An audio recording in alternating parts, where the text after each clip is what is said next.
No one should control nature. No one should control life. No one should have that right to put patents on nature and life.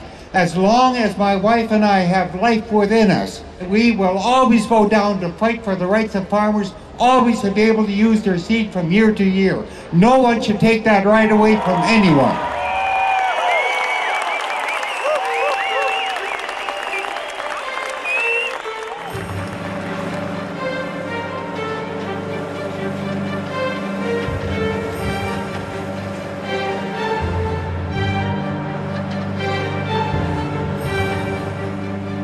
This is what the judge ruled. Number one, if you are contaminated against your wishes by Monsanto's GMOs, you no longer own your seeds or plants. They become the ownership of a corporation, in this case Monsanto.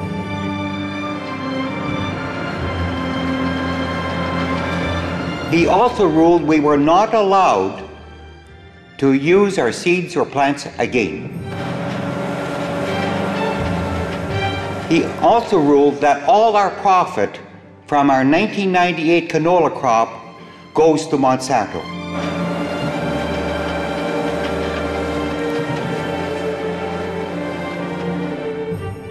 In 1997, as a result of a simple discovery, life changed dramatically for the 70-year-old farmer.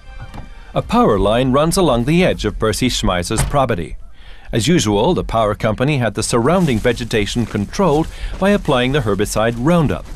But in spite of this powerful chemical, volunteer canola plants continued to thrive among the weeds.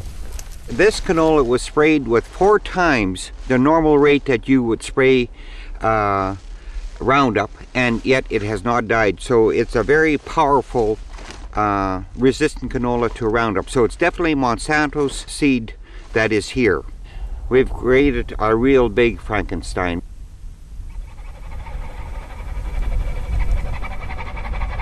The pesticide Roundup produced by the multinational concern Monsanto is the most widely sold spray in the world. Monsanto made its canola resistant to Roundup. This means Roundup kills every plant without exception. Only Monsanto's genetically modified canola remains alive. It was introduced without really much testing being done, and I think even at that time when it was introduced in the middle of the 90s, that even the governments were taken in by what these corporations told what it would do, like increased yields and less chemicals and more nutritious. And I think the governments even believed the corporations. In 1996, the chemical giant Monsanto introduced its brand of canola into Canada, a brand resistant to the pesticide Roundup. In Schmeiser's region, 3 farmers agreed to plant Monsanto's new GMO canola. Due to a heavy storm during the harvest, freshly cut GMO canola drifted into Percy Schmeiser's fields. His work of 50 years of breeding was destroyed because his harvest was contaminated by Monsanto's seed. It came like a time bomb, like a shock to me that my seed was ruined through cross-pollination or direct seed drift by a substance, by a seed I didn't want in my land. And so it was very disgusting and hard to take that I had lost something that I worked 50 years on. Contamination and destruction of his own breed was irrevocably damaging to Percy Schmeiser. But on top of that, Monsanto turned him, the victim, into a culprit. August 1998, Schmeiser was sued by Monsanto for having illegally planted the corporation's patented GMO canola. He was to be forced by a court decision to pay damages in the amount of $100,000. And all this for a canola seed he did not want in the first place. Under the patent law, it says to violate a patent, you have to use the patent. In my case, I never used Monsanto's patent. I never sprayed their chemical Roundup on my fields, so I never used their patent. But Percy Schmeiser would not let himself be intimidated. He filed a countersuit against the chemical corporation on grounds of environmental pollution, seed destruction, and slander. From that time on, Monsanto had the small wheat farmers spied on and pursued like a criminal. In summer 1999, the situation became even more menacing. For days, detectives with cars were in front of Schmeisser's driveway, following him onto the fields and observing his every footstep. In the fall of 1999, it did get quite serious. Although I hate to say it, we did start carrying a rifle both in our tractors and in our combines. We were that concerned at that time. Not only that, but we would take different roads out to our farm, not to use the same road. It was also a concern for my wife because she many times would bring out the meals to the farm, and I was always concerned that something could happen to her. So it was very stressful to go through this period of time. Okay, Miles will get Mark to give you a hand. Yeah, I can give you a hand, huh? We found out afterwards by taking license numbers that they were people hired by Monsanto and also Monsanto representatives themselves. They didn't even stop by the field. They would even drive into our yard here. And I don't know if it was just a means or a method of intimidation or whatever, but these are things that had happened. It was scary at times. You just never known. And the phone calls, you know, where there'd be somebody on the line saying, you better watch it, they're going to get you. So it was pretty scary, and I was very concerned when I was gone that something would happen. And when they would watch us, especially in our own house here, they watched days on end every move we made. And our house and for our office would be used for the land. I felt like I was a prisoner in my own home. They did everything to bring us down financially and mentally. And that's what they're doing, is to mentally and financially break people. They are totally ruthless. They have no ethics. They have no morals. It's the bottom line.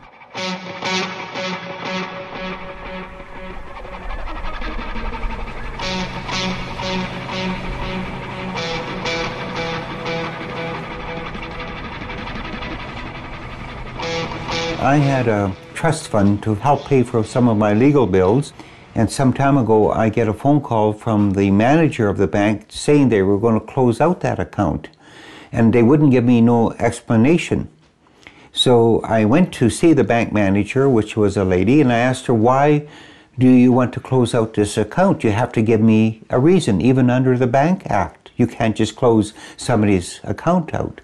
And she wouldn't tell me what the reason was. And finally, I said to her, is it because of Monsanto? And she said, yes.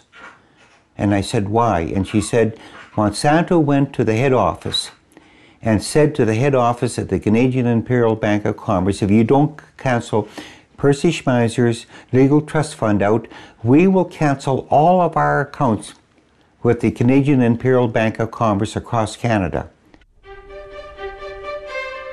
In 2001, Schmeiser was ordered in his Monsanto trial to pay about $400,000 in damages and costs. The court had taken for granted that Schmeiser's canola fields contained 95 to 98% of Monsanto's GMO canola. The judgment is a scandal. Of 28 test results, only 4 back such a figure. The rest varies between 69 and 0%, with contradictions and different evaluations. Most samples were procured behind Schmeiser's back. Not one of them was taken in his presence. The decisive expert witnesses in court were either Monsanto employees or paid by Monsanto. The judgment left people stunned worldwide. Today, even Canada's government admits that GMO canola is everywhere.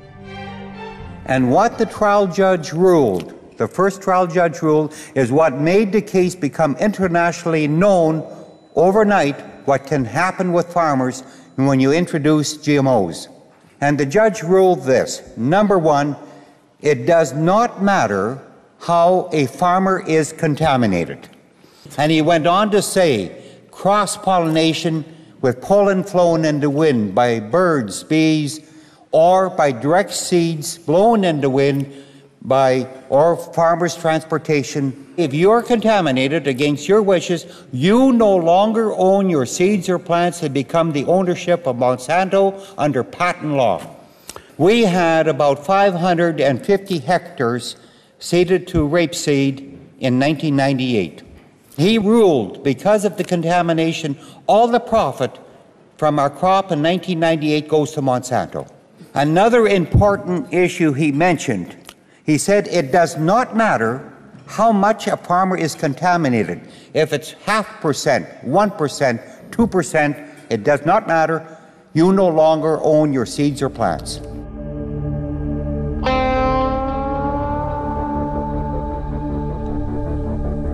After this decision, Percy Schmeiser and his wife were very demoralized, just like many farmers who had been following the case.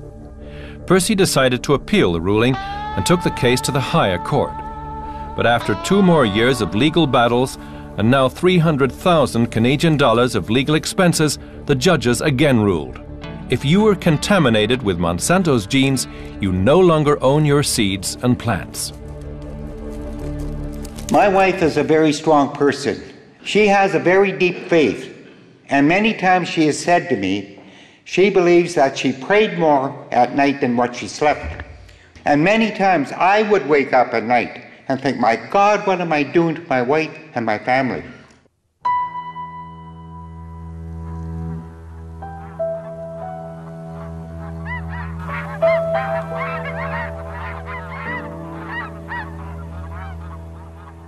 Percy couldn't have done the fight without me because we needed each other for moral support. There was times he was down and very depressed, and then I had to cheer him up. One time we decided, let's go fishing. And there was times I was down and depressed, many times. I think I was many times more than Percy. And he always would say, we're going to live through this, and we're going to be life after Monsanto. So that's what he always told me to cheer me up.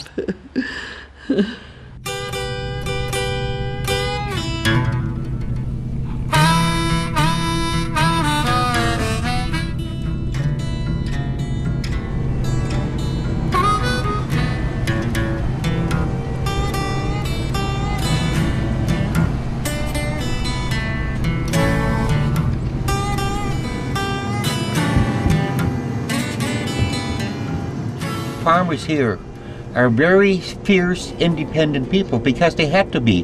They left their homeland 100 or 75 years ago to come to a new country. They had to work together.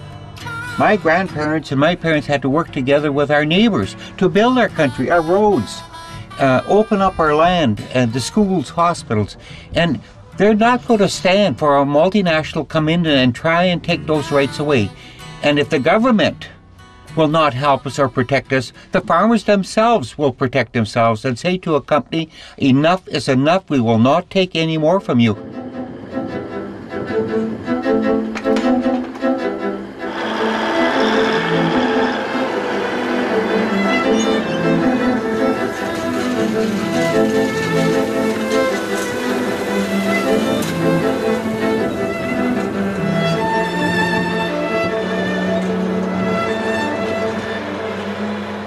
Then we only had one avenue left, and that was the Supreme Court of Canada.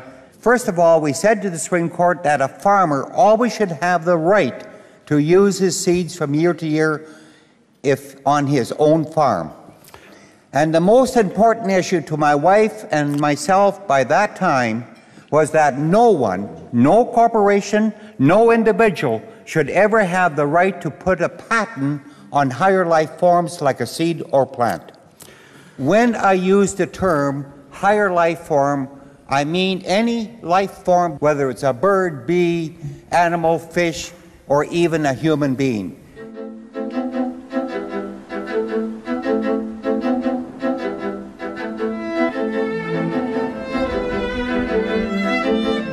Nice yellow flowers. They're wonderful yellow.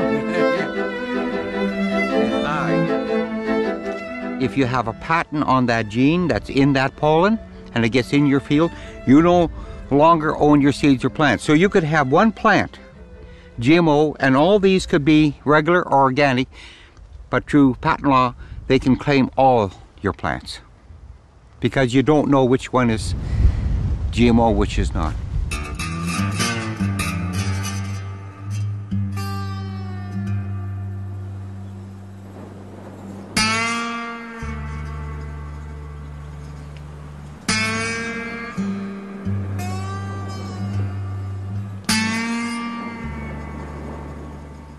In 1996, when it was introduced, farmers were told three main things. It will always be a bigger yielder, it would be more nutritious, and less chemicals.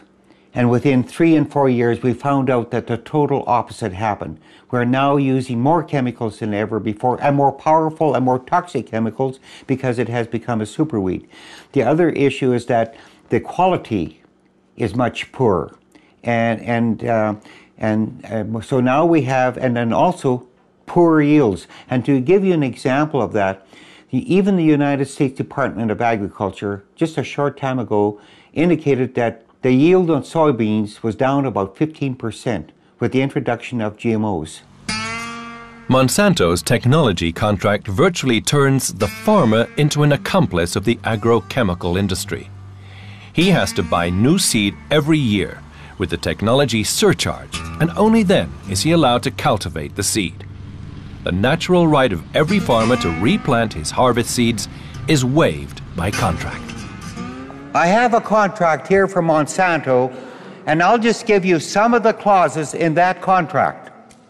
A farmer must always buy his seeds from Monsanto. He must only buy the chemicals from Monsanto. He can never use his seeds. He must pay Monsanto about $40 a license fee on each hectare he owns each year. He must permit Monsanto's police force to come on his land for 3 years after the contract, even though he may only grow GMOs 1 year. And Monsanto's police can go in your granaries, they can go in your fields, they can get your tax records, your farming records, with or without your permission. And if a farmer commits some violation of the contract, Monsanto can take all his profit, or Monsanto can make him destroy his crop, and a farmer is not allowed to say anything to anybody about it. Now the multinationals with these contracts are exercising more power than any government would ever dare to do. Monsanto, in their 2003 contracts, have another clause added which states that a farmer can no longer sue Monsanto or take Monsanto to court or lay a lawsuit against Monsanto, no matter for what reason it could be, whether it's poor seed or poor crops. They no longer can sue Monsanto. Monsanto takes their rights away of a farmer even taking Monsanto to court. So all their freedom of speech, expression is taken away. Total domination and control by a multinational over a farmer. It's like stamping a farmer into the ground. He has no longer any rights left. And that's basically what the judge ruled in my case against Monsanto's case against me, that Monsanto's patent law is over and above farmers' rights. And we hope that the Supreme Court will change that and give the rights back to the farmers where they belong, not to multinational corporations.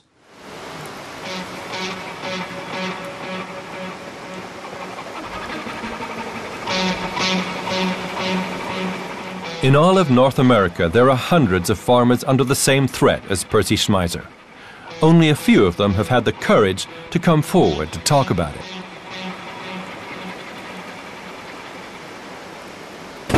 David Runyon from Indiana is one of a few that is standing up to Monsanto. But even he took half a year before going public with his story. Monsanto's investigators arrived on my farm. It was probably 7:30 at night, p.m. They did not identify themselves. I really did not know who they were until about 3 days later. I was informed from a local feed mill where I have my seed cleaned every year, have for 20 years. And they informed me that that's who they were, that they were investigators for Monsanto and investigating me for patent infringement. All they really wanted to know, the investigators, was what kind of soybeans do I grow, what kind of wheat do I grow, what kind of corn do I grow, and the herbicides I use, and also whom do I sell my products to. They wanted name and phone numbers. And at that point, I refused to cooperate, and I ended the conversation. So anyone they investigate, they will definitely find, will have someplace a positive identification for genetic material.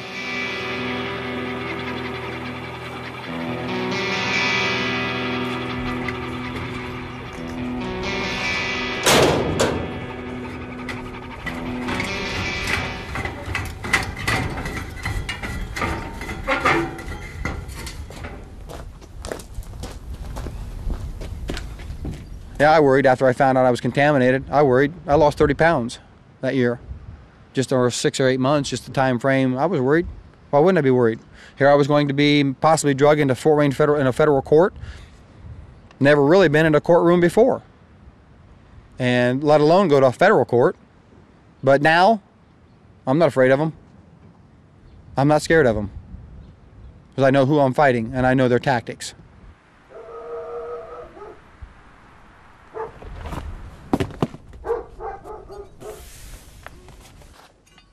I contacted an attorney. I had to, I knew that. And because I cannot fight them by myself. Monsanto's too big of a company and I don't have the money to. And after I had seek counsel, he advised me to put some signs up, so I did put some signs up to keep people off, and particularly them if I can, I don't know. I guess time will tell on that.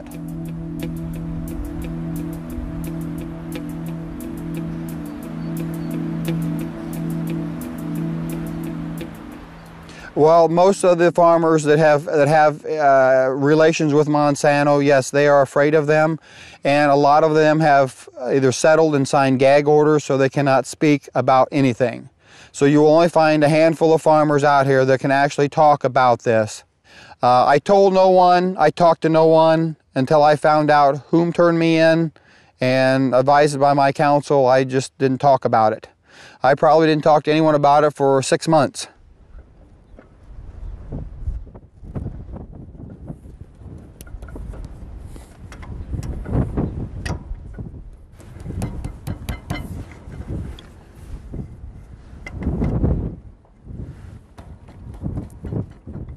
There. I had one other person to go talk to that I knew had been through it already, and fortunate I could prove to him that day that I was a farmer and I needed his help, and he helped me. And I'm thankful for him. Of which you're going to interview him tomorrow. Oh, great. I called him, I was what? 120 miles away when I called him the day. A guy gave me his phone number over the desk, said, here, you call this phone number and talk to him. He gave me his phone number. Didn't know him from Adam, didn't know anybody, didn't know him at all, you know. Called him up, yeah, I'm in the field. Okay, here's my location, you come to me. So I drove 120 miles just to talk to him. I was all the way up the north end of the state. And I talked to him and he helped me out. And then it wasn't quite as bad as I thought it would be, but he helped me out a lot. If nothing else, just to help settle my nerves. And he survived it, and I come to the conclusion that I can possibly survive it too.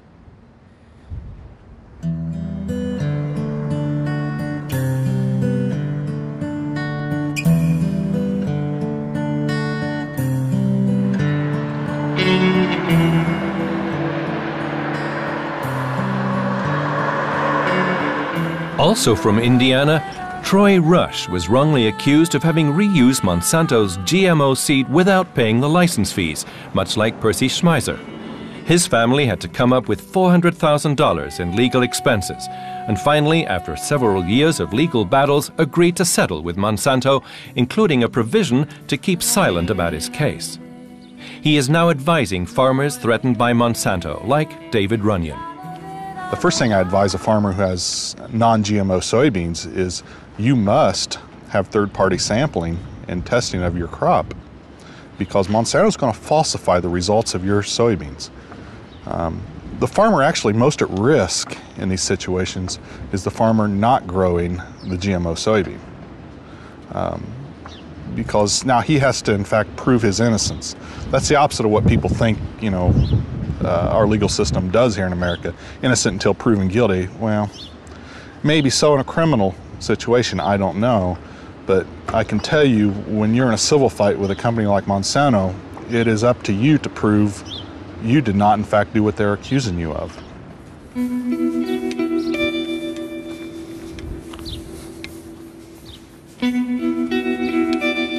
The majority of farmers I speak with, they don't have the financial wherewithal to fight these battles. A lot of them, you know, I can recall one particular farmer I was working with. You know, they had to file bankruptcy, and they couldn't hire an attorney. It's just terrible. It's terrible. And then you've got this multinational corporation spending millions of dollars. They can prove whatever they want. I often say that after my experience with the court system, Lady Justice holding those scales, those balances, and the way the court system seems to work in America, or at least from a civil standpoint, is you pile money on the balance, and the one who puts the most money on wins. Our court system is just, that was a dismal experience, and I'm just appalled that that's allowed to go on in America.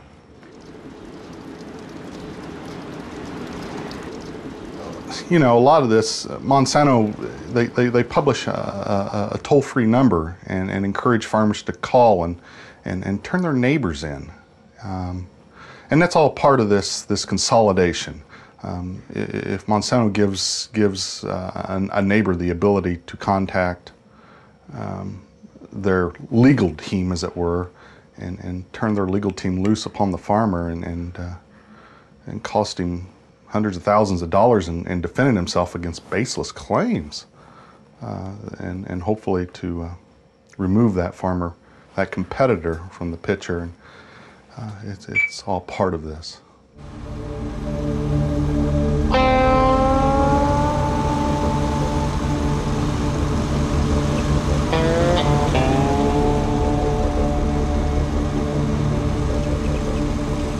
If a farmer felt his neighbor was grown genetic altered or Monsanto's Roundup Ready canola, that they should inform on their neighbor. They should rat, they should squeal on their neighbor. And in return, farmers tell me that if they did that, they would get a leather jacket from Monsanto. If a farmer would squeal or rat on his neighbor, what Monsanto would do is send out one of these or two of these ex-RCMP or detectives or investigators, whatever you want to call them, and they would go to a farm home, and this is what the farmers would tell me. They would come into this farm home and say to the farmer, so we have a tip or a rumor that you've been growing Roundup Ready canola without a license. And if you don't come clean, we'll get you. You won't have a farm left when we're through with you, and we know if you tell us that you're not, you're lying. Farmers begin now not to trust one another, because if you had a visit from an ex-RCMP or a Monsanto representative, the first person you would think, well, was it my neighbor that turned me in? Or was my neighbor that said this about me? So it was destroying that social fabric. And I think this is one of the worst things that could happen, the breakdown of our communities by this policy.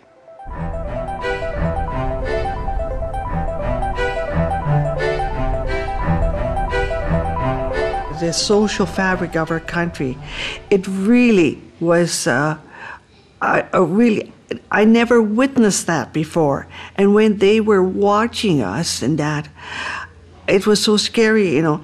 And really, with the farmers playing farmers against farmers, we never had that before, because everybody was, like I grew up on a farm, everybody would help one another. If you want your neighbor farmer was sick, the neighbors would all get together and help and put the crop in. And now that's kind of disappearing because you're scared, you don't trust one another no more. The trust is gone. And it'll take a long time before that will be regained.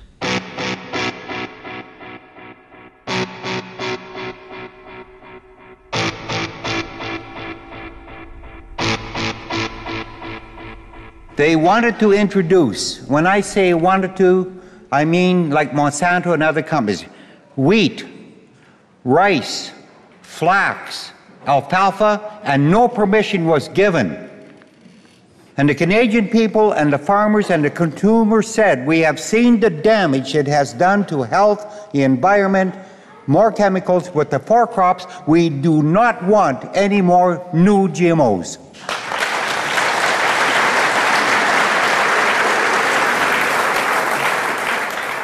I've heard Not only in your country, but also in my country and the United States, scientists say, and some government people say, we must be part of this new technology.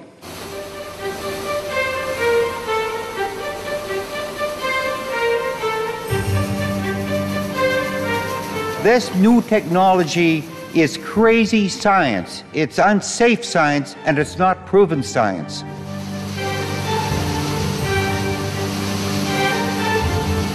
And if we've had, in North America, 11, 12 years of GMOs, how come we don't have lots of food now to feed the hungry world? The corporations want total control of the seed supply, which will then give them total control of the food supply. That's what GMOs are all about. Not more food, feed a hungry world, but control of the seed supply.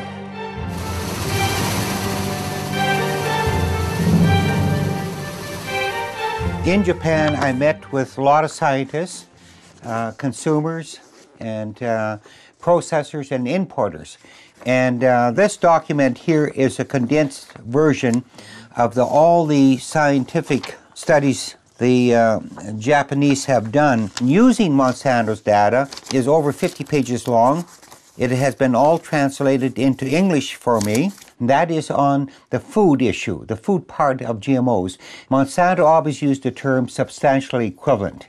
The food is very similar, but the Japanese scientists say that it is not substantially equivalent. The food is different, and that you've changed through genetic engineering or genetic modification, you've changed the structure of the food, and it's not the same, and it can have very harmful allergens or bacteria, that because the viruses and the bacteria that they use for the transferring of genes are also in that food. So it is not the same, and it can have very possible long-range health effects by eating it. In other words, what Monsanto presented to our governments in North America is false, and that it is not safe and it's not substantially equivalent, which means it's not the same as other regular food. And that has been a major announcement by the Japanese scientists.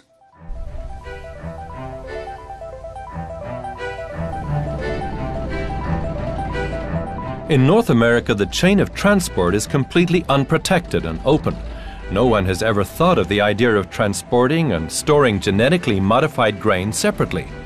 Now it is too late.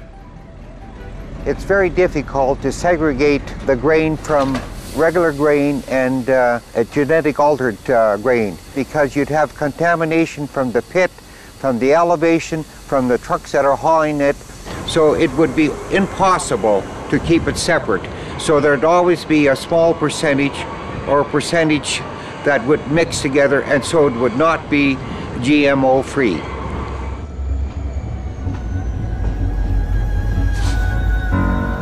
Thus, the borders are open for the export of genetically contaminated grain and also seed into the whole world.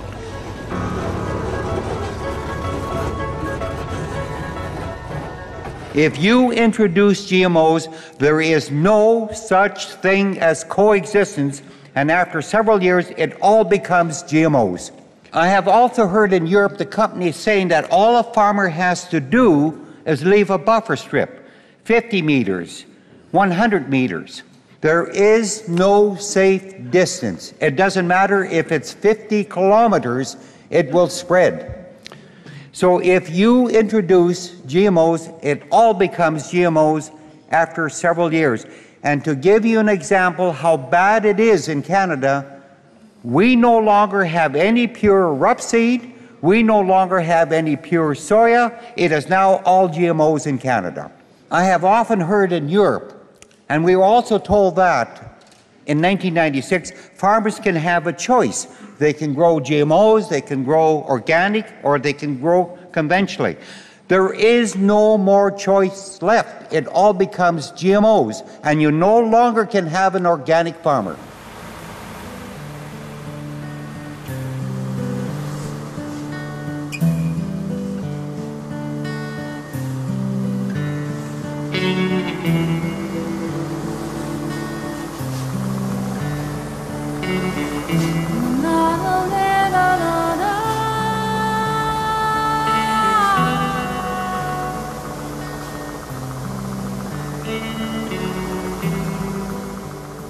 They want control, okay? And they basically have control is what they have.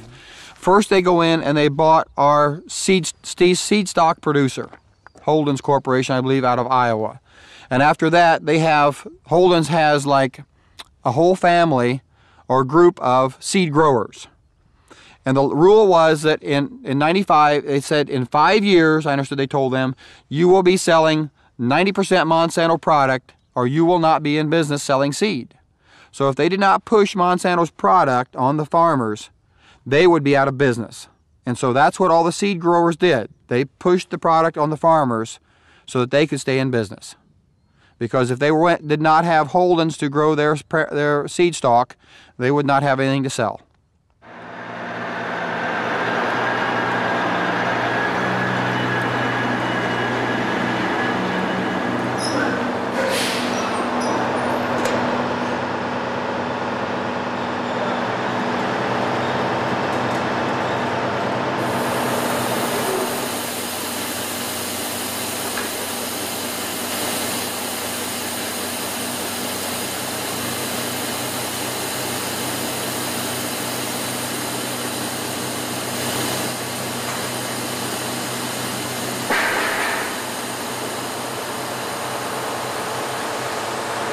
Farmers are not that well informed. Farmers are people of the land. They're not like real, businessmen that have a bank of attorneys or have even secretaries. They've always been a business that has been run from their homes. And when they come in and if you want to use their products, you have to sign on the dotted line. And farmers have just gone in droves and signed those signatures. The seed man came out and said, here's the best corn, here's the best soybeans. If you want to use them, oh, you have to sign the line over here. So they just sign it, and they do not even read the contract. It all changed. It all changed overnight. In 1996, it all changed. And it's interesting. The way Monsanto seems to enforce this thing is they go into the countryside and they try to determine who is cleaning their own seed. Well, saving and cleaning your own seed for replanting the next years is a perfectly legal activity. But over the course of the last 10 years, it's went from a perfectly legal and respected activity to one that is illegal. All because corporations have the money to own seed. They own life. And what's even worse about it is this is life that humankind has spent eons developing. We took the soybean 10,000 years ago from nothing to what it is today, and then Monsanto comes along and inserts one little gene, and then they turn around and patent all the germplasm, not just the GMO, but the conventional portions of this seed, and say, yeah, we own this too. That's nonsense. That belongs to humankind. And in my mind, Monsanto likes to call pirates or farmers that save their own seed pirates. Seed pirates, they call us. But I think we ought to revisit who's the real pirate here. These people stole our genetic heritage.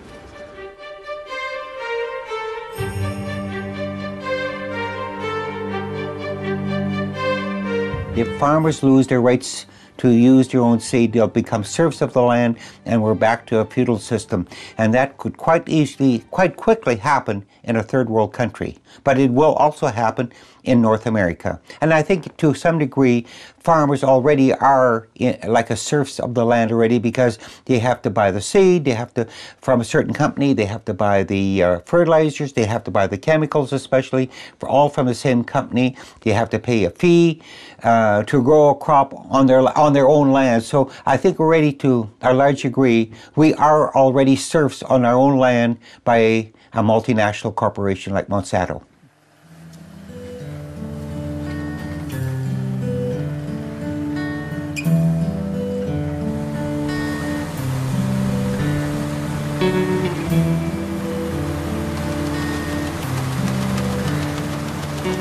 Mark Loisel is an organic farmer and neighbor of Percy Schmeiser.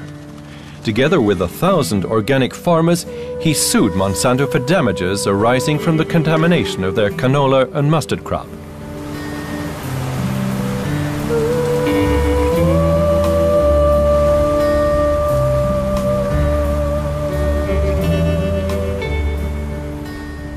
the thing is, what should always happen is the precautionary principle. We should not allow anything out of the laboratory into the environment, especially to do with our food, because it is so essential. We all need food, we need water, we need air. We should not allow this to happen. Only 6 years later, the Supreme Court of Canada decided that they could not bring the case as a class action.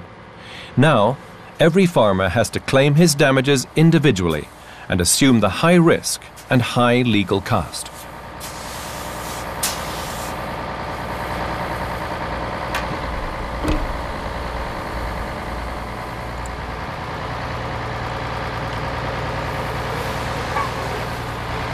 When we were in Switzerland last year, one interesting thing is we had a journalist who was very surprised to find out that when we do surveys in Canada about labeling GM foods, that over 90% of Canadians say we want mandatory labeling on foods. And this journalist was so surprised, he said, we just assume, we take for granted that in North America you're comfortable with GM foods. Look, you've been eating it for 10 years, there seems to be no health effects. We say people, when you survey them, when you ask them, they don't want this. We are eating this, unfortunately, because we don't know it's in our food. There's no labeling, therefore we're being used like a laboratory experiment. We're being used as guinea pigs.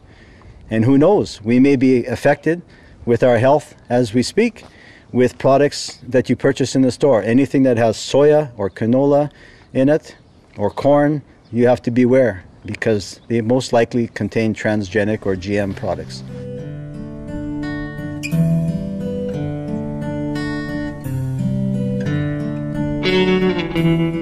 In Canada, it was approved by the Canadian Food Inspection Agency.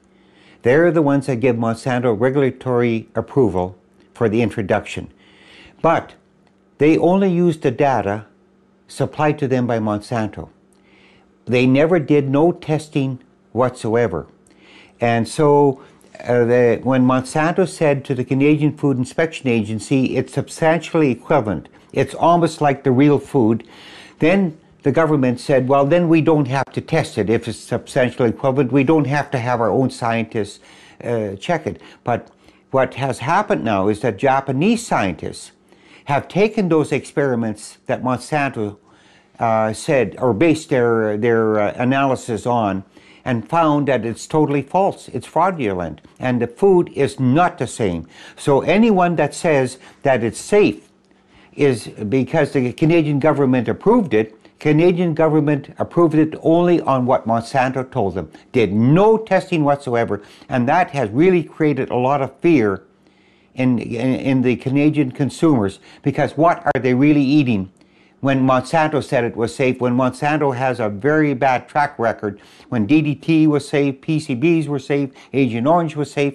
Now are we to believe them when they say GMOs or GE or genetic engineering is safe? I would never trust them one bit because they don't have a good track record, because everything they said before was false and a lie.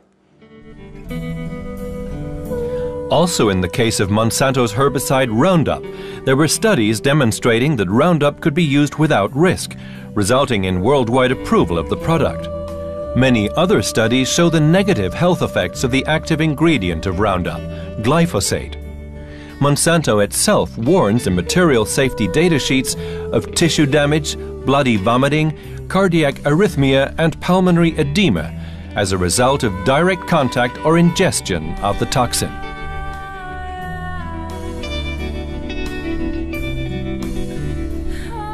And now they have found that Roundup, studies done in Oregon, shows that it is the third biggest cause of farm-related illnesses in the state of California.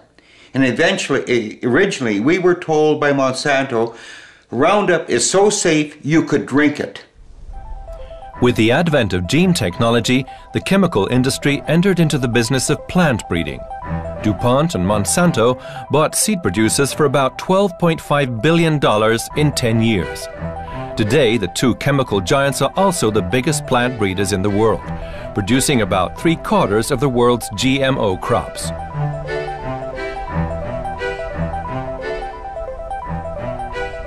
And many farmers are asking, many people are asking, can you ever bring back out of the environment once you introduce a life-giving form? And the answer that I've received from scientists all over the world, at the present time, there is no known way to recall a new life form that has been introduced. So that is something that people around the world, farmers especially, and governments have to realize. Once you introduce it, it's going to be there for always. I will never see GMO-free canola in my lifetime in Canada. All our seed is contaminated, our soybeans are contaminated, and as I said, I will never see the return to non-GMO canola. It is all contaminated. The height of gene technology cynicism is the so-called terminator technology. It makes the farmers biologically dependent on the corporations. The plants are genetically modified in such a way that they are able to germinate only once. Sowing the harvest seeds is pointless. The harvest is dead.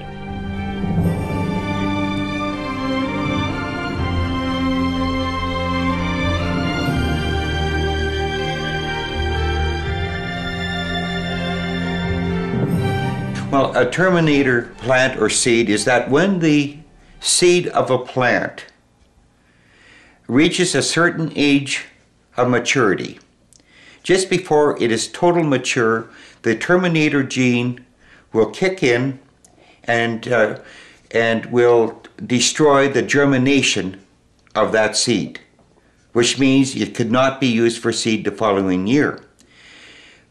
So you would have to go back as a farmer to buy seed the next year because the germination of that seed was killed by the terminator gene.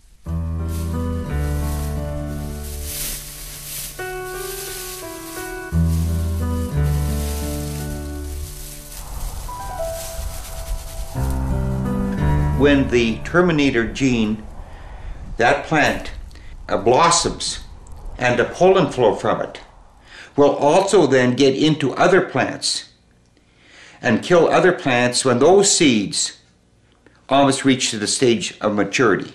So it will not only affect the terminator gene plant that it was put into, it will also affect other plants and kill them. Or not kill them, but the seed will become sterile.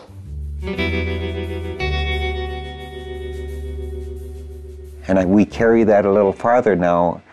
And if, like Monsanto's lawyer has said, that they own anything they put that seed in or they develop, what about if you put a gene into a human being? Does that say they own me? Does that say they own you? The other issue in my case that has to be addressed is this. If you patent a gene and you put it into any life-giving form and you put it into the environment, and you cannot control it, then should you maintain the rights to that patent? Because you can't control it, and you're destroying the property of others. So then you should lose the rights to that patent. And you should also be liable for the liability and the damage it causes. That's another issue in my case.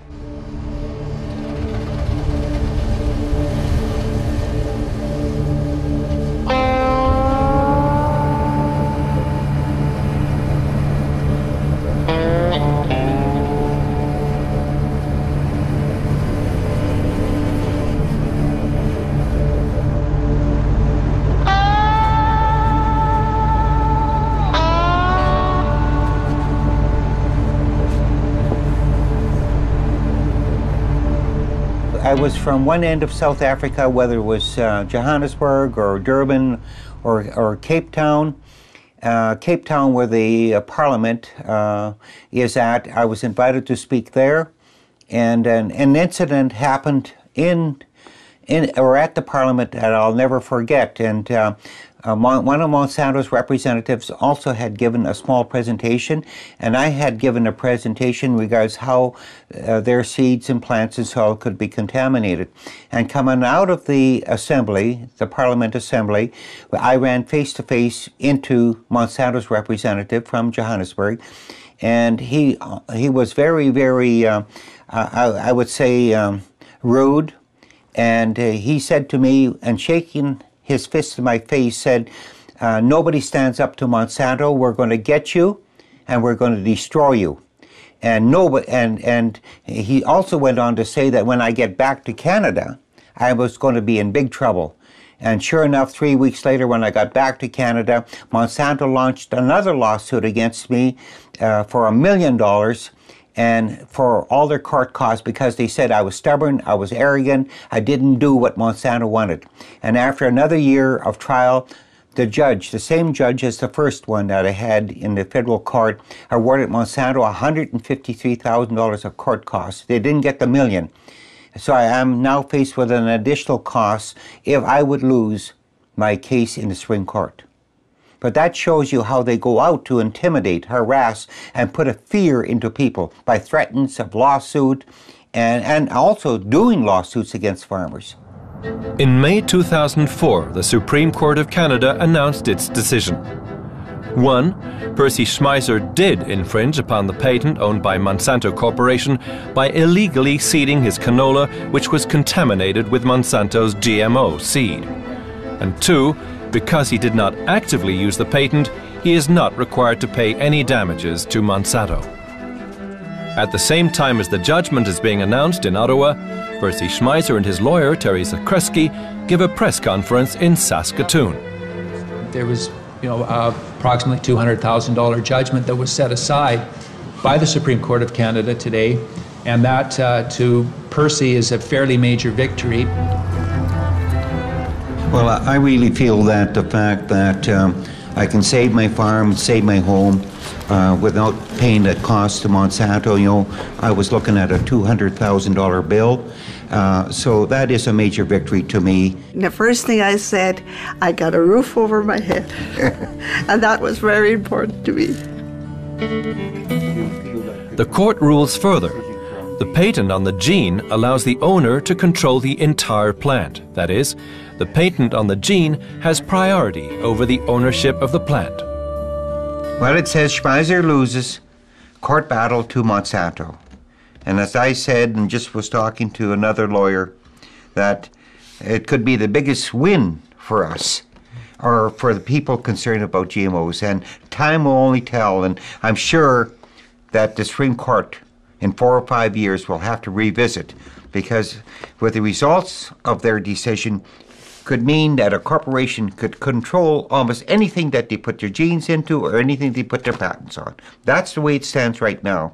Also, some people, legal people, have expressed that maybe it was a wise decision, that eventually now Monsanto will be faced to be able to have to control what they put into the environment on the liability issue.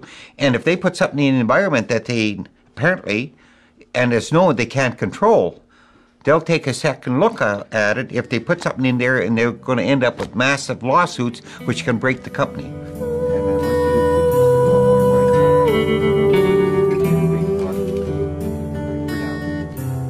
Well, if you go back to what Monsanto's lawyer, Hughes, said, he says it's like patenting a piece of steel on the side of a car.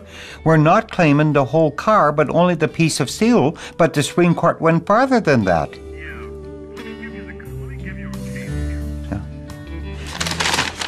I was just been talking with Nathan Bush, the one that phoned you yesterday, and he was really telling me, he said, I had a great victory yesterday, and he said that we should phone up Terry and really give him encouragement. But he said what now has happened is that Monsanto farmers could break Monsanto. If every farmer would phone up Monsanto and say, I think there's some of your GMO canola or soybeans in my field, come and get it. We don't want it here. Or we think some of your GMO seeds of canola or soybeans are in my seed, come and get it. How would Monsanto be able to take a plant out of a farmer's field? How would they know if it's a canola plant when the seed is the same and the flower is the same? So Monsanto couldn't do it. If it goes to the Supreme Court, could define the rights of GM companies. The ground of appeal that we were wanting to win on was the one that would say that, you know, just because you have a patent to a gene or a cell, that doesn't give you a patent to a plant. The other part of the problem is what responsibilities do biotech companies have to farmers for patented material that escapes and causes damage. That issue is yet to come up. Although the, you know, in that respect, the legal battle, as far as Percy is concerned, is drawn to a close, and many people around the world had pegged their hopes on that ground of appeal and hope that we would succeed, but I don't think it ends the war. The war is going to continue. It'll continue in a different form. I think this is a matter that Parliament needs seriously to look at. The impact, if now we're going to say in this country that you can give patents to people that allow them to control organisms that spread themselves around, that raises implications that were raised in this case that need to be addressed by Parliament, and I hope they're advised and do so.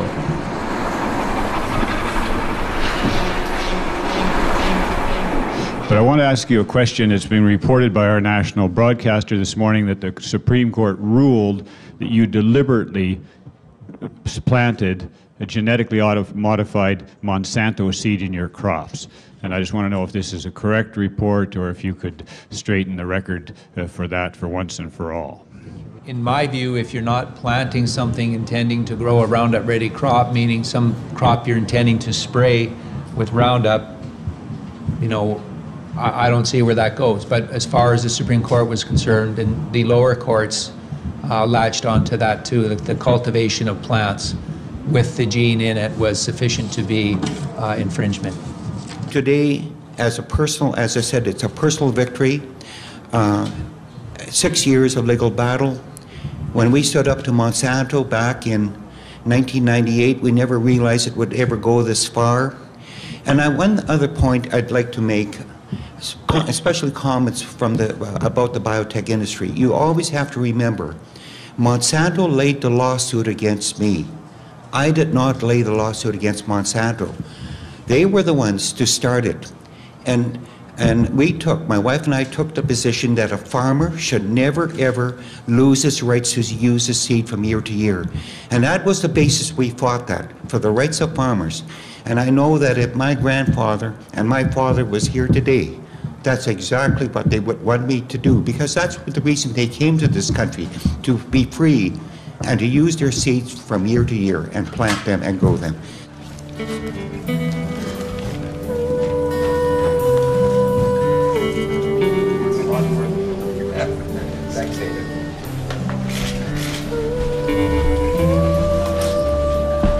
Monsanto's patent on a gene is valid.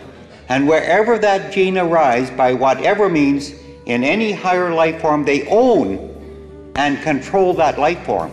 And when I use the term higher life form, I don't only mean seeds or plants. It's birds, bees, animals, even a human being. So now we have more questions than we have answers in Canada in regards who owns life.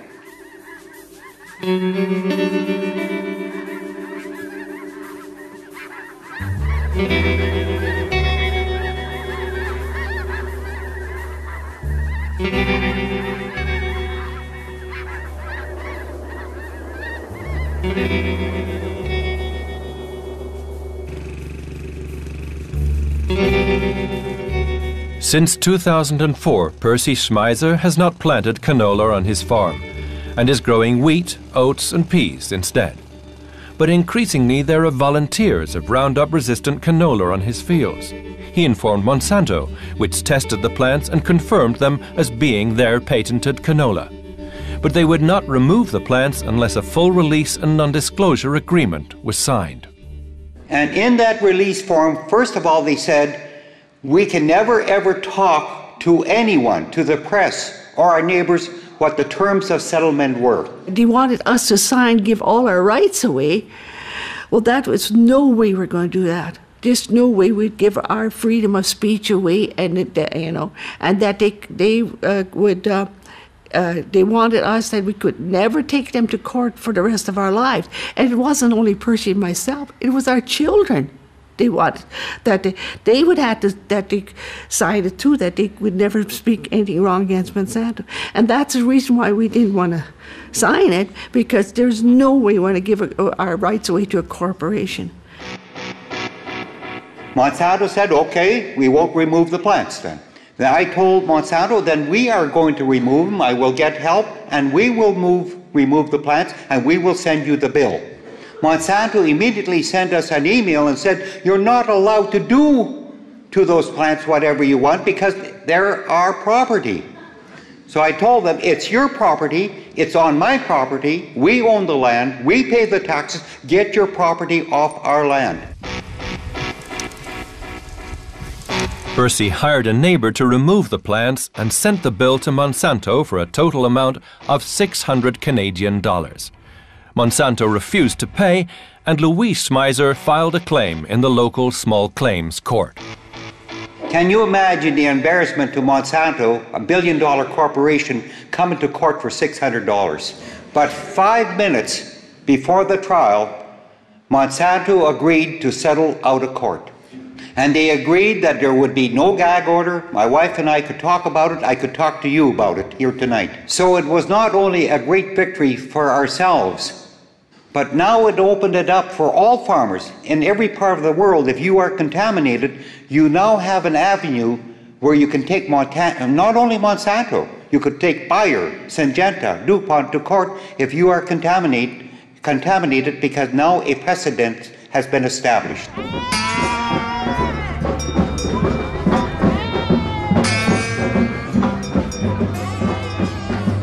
Percy and Louis Schmeiser have given the world a wake-up call. The jury honors the Schmeisers for their courage in defending biodiversity and farmers' rights and challenging the environmental and moral perversity of current interpretations of patent laws. It is with very great pleasure that I present the 2007 Right Lively Award to Percy and Louis Schmeiser.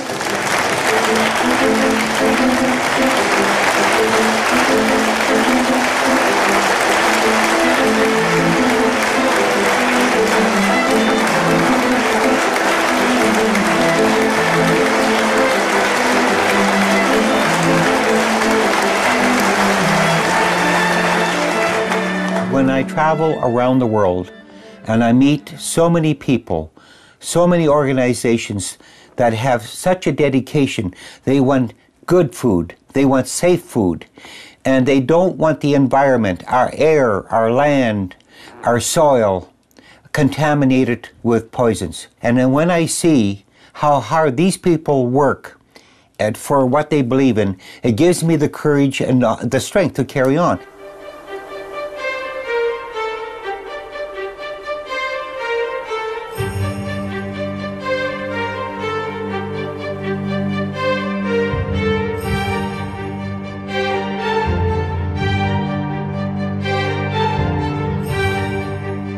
My wife and I have 5 children, 15 grandchildren, and 1 great-grandchild. And we often thought, what kind of a future do we want to leave to the young generation? Did we want to leave a future with land, soil, water full of poisons? And I don't think anyone here would want that sort of a future for the next generation. And we still have a chance to do it.